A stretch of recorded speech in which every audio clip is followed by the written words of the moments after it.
અને ઘટના સ્થળે જઈ અને એને ફટાકડા ફોડતા હતા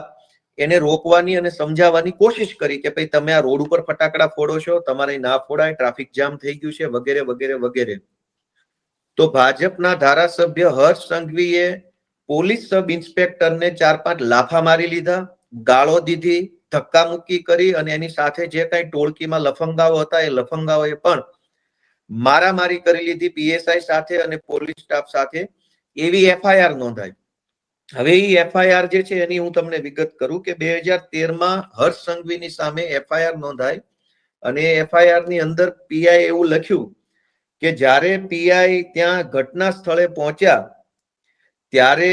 આમાં લખ્યું છે the alleged incident took place last evening when party supporters were celebrating the Gujarat chief minister's formal nomination by BJP for the top post by bursting crackers,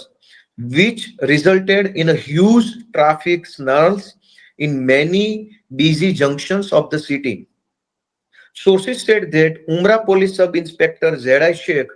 who was on a bandobast duty near Parle Point here, asked BJP worker and supporter, including MLA and ex-mayor Rajendra Desai, to restrain celebrations, following which an argument ensued between cop and party worker. અને ત્યાર પછી એટલે કે ભાજપના ધારાસભ્ય હર્ષ સંઘવીએ